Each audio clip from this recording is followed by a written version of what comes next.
Hello everyone, জয় হিন্দ জয় ভারত। তো আজকের যে বিষয়টা নিয়ে আলোচনা করব সেটি হচ্ছে এসএসসি জিডি 2025-এর final expected cut off all district. ঠিক আছে, তো তোমাদের কাট অফ কত যেতে পারে, রেজাল্ট কবে দেবে এবং তোমাদের সেভ স্কোর কত, সমস্ত বিষয় নিয়ে আলোচনা হবে। তো ভিডিওটা শেষ পর্যন্ত দেখতে থাকো, তোমাদের যা যা ডাউট আছে সমস্ত কিছু ক্লিয়ার হয়ে যাবে এই ভিডিওর মাধ্যমে। তো চলো, সবার প্রথম চলে আসবো general district general candidate. Medical কাট অফ গিয়েছে 91। এখন তোমাদের হাতে যদি 10 থেকে 14 নাম্বার এক্সট্রা থাকে একটি পোস্ট পেয়ে যাবে। ঠিক আছে, +-2। ওকে,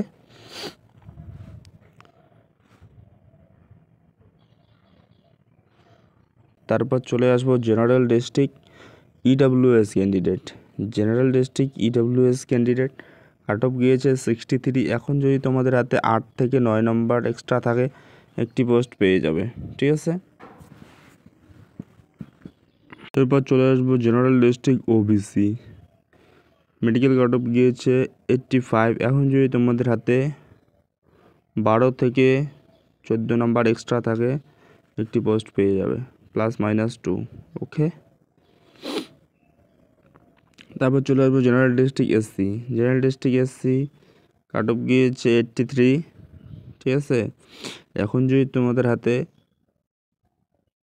13 থেকে 15 নাম্বার এক্সট্রা থাকে একটি পোস্ট পেয়ে যাবে। ঠিক আছে, তারপর চলে আসবো জেনারেল ডিস্ট্রিক্ট এসটি। কাট অফ গিয়েছে 90। হ্যাঁ, কাট অফ গিয়েছে 90। এখন যদি তোমাদের হাতে 9 থেকে 11 নাম্বার এক্সট্রা থাকে একটি পোস্ট পেয়ে যাবে। ওকে, তারপর চলে আসবো Naxal district UR. Cut off গিয়েছে 63। এখন যদি তোমাদের হাতে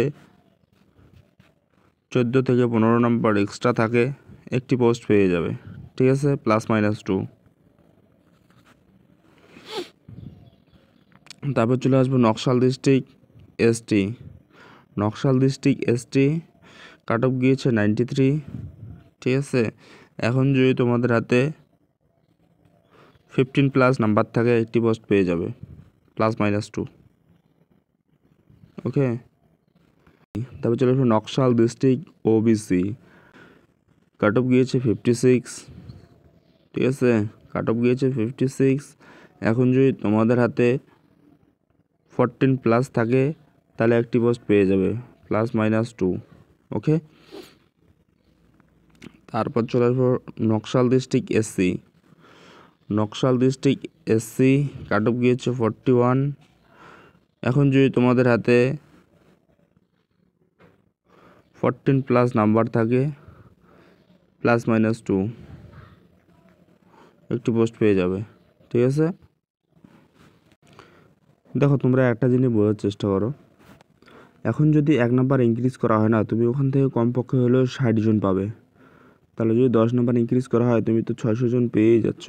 ঠিক আছে, তুমি কমপক্ষে 500 জন ধরো, যে 10 নাম্বার ইনক্রিজ করলে 500 জন বের হবে ওখান থেকে। ঠিক আছে, তাহলে তুমি এখান থেকে একটা আন্দাজ করে নাও যে রেশিওটা কীরকম দাঁড়াচ্ছে। 10 থেকে 12 নাম্বার ইনক্রিজ করলে 5 থেকে 600 জন আউট হয়ে যাচ্ছে। ঠিক আছে,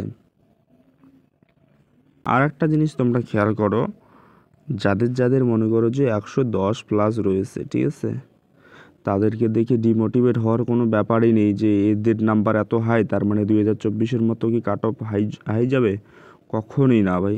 দেখো যাদের যাদের 110+ রয়েছে, ঠিক আছে, এগুলো তো সিএএসএফ, এসএসবি, আসাম রাইফেল এইসব কোটাগুলোতে লাগবে, তাই তো?